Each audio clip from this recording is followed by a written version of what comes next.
Hey guys, it's Upa here. So today let's talk about Broken Land. And Broken Land is really different compared to basically every other content in the game, and I felt it was worth covering to explain how it works. So first of all, there are two difficulties as you can see. There's an easy mode and a hard mode. And this difficulty depends on what your guild leader sets it to before the event actually starts. So hard is quite significantly harder than the easy mode, but hard in itself isn't actually very difficult. So once you're past the early game, if you have a decent guild of decently strong players, hard mode should be doable for you. So as you can see that on the main page, there are different outposts, and this ranges from level 1 all the way up to level 10. So you should be sequentially clearing these outposts along with your guild. So you should, as a guild, clear all level 1 outposts, then all level 2 outposts, then all level 3 outposts, and so on until you hit level 10. When you open the outpost page, you will see this screen, and there are a few things that you should take note. First, there's a first clear reward of these 400 crystals. As for what crystals do, I will show you later. And then there's also an output of a certain amount of crystals per hour, plus an additional amount per hour. And you'll also see that there's this faction tag, and this faction tag will give you an additional 20% output. And I believe that's universal across all levels, so it's always this bonus 20% output. So how does this work? So when you click on the outpost, you first must put a character to put it as garrison, as you can see here. And what this means is that after you clear this outpost, whatever hero you choose to put in here will remain here in garrison until you remove it manually. So if a hero is in garrison, you will not be able to use it elsewhere.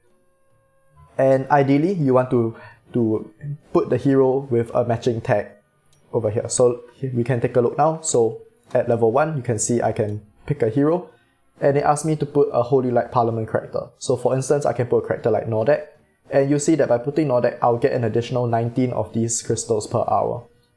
And if I put a character which does not match this faction tag, so we have Catherine, who is not a Holy Light Parliament character, we will get less output, so we only get plus 17 instead of plus 19.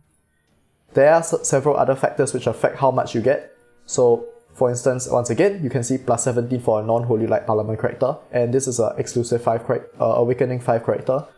So if I put maybe a non-Awakened character, you can see that our output we get is much lesser. Same with an Epic character, so this is 4 stars compared to 5 stars, and we get even less. We can put Awakened 3 character, you can see we will get slightly more. So the amount you get is dependent on your Awakened level as well as the faction of the character. So in this instance, since we do have a matching faction character, we shall put him in here. And once you put a character in garrison, you can now challenge the boss. So you can see that there are 5 regular slots as always, so you are required to use the character you have put in garrison. And besides that, you can use any characters of choice that you deem suitable to beat this stage. And one important thing to note is that you can only use 1 hero per day. So let's say I use my Marie today to clear this stage. I cannot use my Marie elsewhere for any other outpost for the remainder of the day. However, out pets are reusable, so if you have a strong pet like Unicorn or the Divine Griffin, then it's really strong because you can just use it across every outpost. So this is a level 1 outpost, and of course the lower level ones are easier, so I believe I can just complete it using my Nordek, which we can see here. So going back into Broken Land, you can see that the level of the outpost also affects the number of heroes you garrison. So if we take a look at a level 6 outpost, for instance, you can see we are required to garrison 2 heroes now instead of 1. So once again, you can choose two heroes of choice. They can be of the faction that they're asking for, or they may not necessarily be. It's up to you what you choose to put inside. And since now in this higher level outpost there are 2 characters you need to garrison, you do need to use these characters regardless of the situation, and then you can fill the remaining slots as you wish. So in this instance, I could probably just clear some random team like this because level 6 isn't too difficult. And in fact, so we're having struggle with damage, so let's just put in a stronger damage dealer. And now we cleared level 6. So the last tier of outposts is the higher level one. So let me remove some characters from my garrison first. So as you can see, you can only garrison a total of 10 outposts. And if you have 10 outposts garrison, you cannot fight another one. So you can see the challenge button is grayed out. And if you wish to fight another one, then you have to remove one of your outposts. So for instance, this level 1 one, I'm going to remove it. And now I can challenge a higher tier outpost. So let's fight one where we have a faction tag, which is very easy for us. So if we can take a look at this top button, which shows you all the available outposts, and we scroll to level 10, you can see a whole summary of every character. So let's do this Sagacity Alliance one. And in fact, I've already done this, so let's just do a random one then. It's not a big deal. So let's do this one. And you can see that for the higher level ones, you have to garrison 3 different characters. So let's do so, and I will just put these characters here. And you'll notice that I already used my characters like Nordak and Lance today, and that's why you don't see them here anymore, because as mentioned, you can only use one character once per day. So let's put these 3 characters here. Just not really much thought into it, to be honest. And then I can put my Apsara and my Marie. And so we managed to clear it. So the reason why the levels of these outposts are important is that the higher level ones gives you more of these crystals. So you can see that for this level 10 outpost, I have 70 crystals per hour, plus an additional 350 per hour, which is based on the hero's garrison. And if we look at the other outposts that I have, so maybe this level 5 one, you can see it gives much less. And now let's talk about what these crystals do.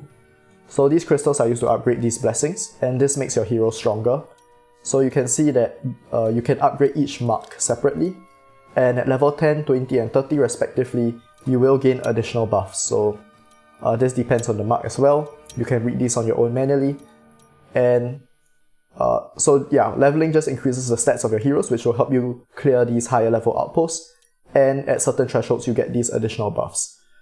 So for me, since my guild is strong enough to complete all outposts in one day, I just focus on leveling one mark specifically. But if you need a more rounded approach and want to buff all your characters, then you should be leveling maybe every mark 10 levels at a time, because at the higher levels it does cost a lot more to upgrade. And so because these upgrades cost crystals, you should be trying to garrison the higher outposts as far as possible, because they give more crystals over time. So once you clear every single outpost with your guilds, then you will unlock this ultimate well. So the ultimate well first clear reward is 1 supreme rune, and subsequently you can challenge the ultimate well once per day for 1 echo rune. So you can see I've already done my challenge today. And the goal of this ultimate well is just to simply deal as much as possible. So this is the team I use, and this is also why I max out my red mark buffs first, because Marie is my main damage dealer here. And so you can see that I'm doing over 100 billion damage, so I'm doing 141 billion damage. And you want to get as much damage as possible because of the ranking rewards. So if you take a look at the individual rankings, this is across across different guilds. So yeah, across different guilds, and the higher your damage is, the better the rewards you get. So right now you can see I am 5th, and I get these rewards which are actually very nice. So we have 12 echo runes and 3 of these advanced energy hourglass. And easy also has some rewards, but as you can see, they are much worse than hard mode. So you should always be doing hard mode as long as your guild can clear it.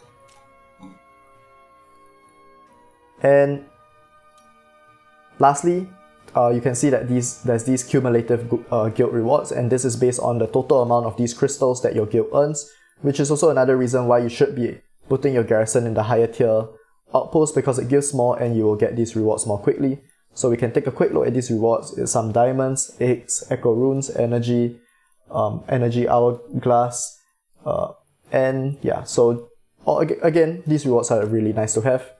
And these are the rewards you get for taking the outposts. And this should be should always be completed by your guild. Since this event lasts pretty long, it lasts about 14 days. And yeah, so that's really all there is to it. Once you understand how this boss works, it's pretty straightforward. The only thing that I recommend you take note of is that, let's say you are one of the first few players to take part in this event, then chances are you'll be clearing these low level outposts from maybe level 1 to 5, and then maybe that will be all your battles for the day. And once you're done with that, the next day I recommend that you remove those characters in the lower level outposts from garrison, and you should put yourself, or rather you should fight these higher level outposts so that you get more crystals, which allows you to buff more of these, and also so that you collect the crystals faster for your guild,